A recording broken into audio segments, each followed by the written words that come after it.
নমস্কার বন্ধুরা, অঙ্কিতার রান্নাঘরে সবাইকে স্বাগত। আজকে বানাবো খুব সহজভাবে চিকেন কষা। যারা রান্না সবে সবে শিখছে তারা খুব সহজেই এই রেসিপিটা বানিয়ে নিতে পারবে। চিকেন আর আলুর মধ্যে দিয়ে দিচ্ছি একটা বড় সাইজের পেঁয়াজ, 4 থেকে 5টা কাঁচা লঙ্কা, 1 ইঞ্চি আদা আর 9 থেকে 10টা রসুনের কোয়া।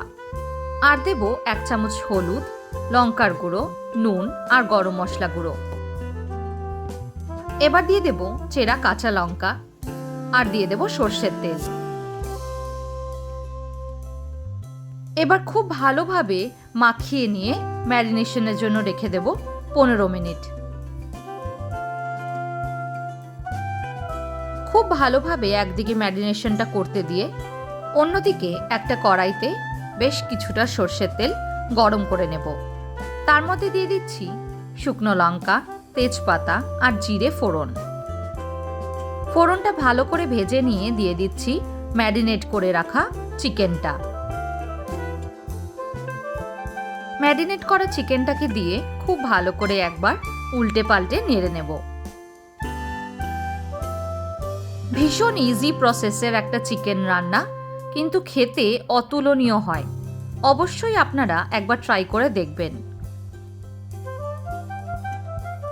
আমার চ্যানেলে নতুন বন্ধু হয়ে থাকলে চ্যানেলটা সাবস্ক্রাইব করে দেওয়ার অনুরোধ রইল। এই চ্যানেলের যে কোনো আপডেট বা নোটিফিকেশন পেতে নিচে থাকা বেল আইকনটাও প্রেস করে রাখবেন। মাংসটা ভালো করে নেড়ে নিয়েছি। এবার 20 মিনিটের জন্য ঢাকা দিয়ে সেদ্ধ হতে দেব। মাঝে মাঝে একবার করে ঢাকাটা খুলে একবার নেড়ে দিতে হবে। মাংস থেকে দেখুন কতটা জল বেরিয়ে এসছে। এই জলেই মাংসটা সেদ্ধ হয়ে যাবে। যেহেতু চিকেন কষা বানাচ্ছি তাই আলাদা করে কোনো রকমের জলের ব্যবহার করব না। মাংসটা খুব ভালো করে সেদ্ধ হয়ে গেলেই রেডি চিকেন কষা। আজকের সহজ রেসিপিটা এইটুকুনি। আবার দেখা হবে নতুন কোনো রেসিপি নিয়ে। ধন্যবাদ।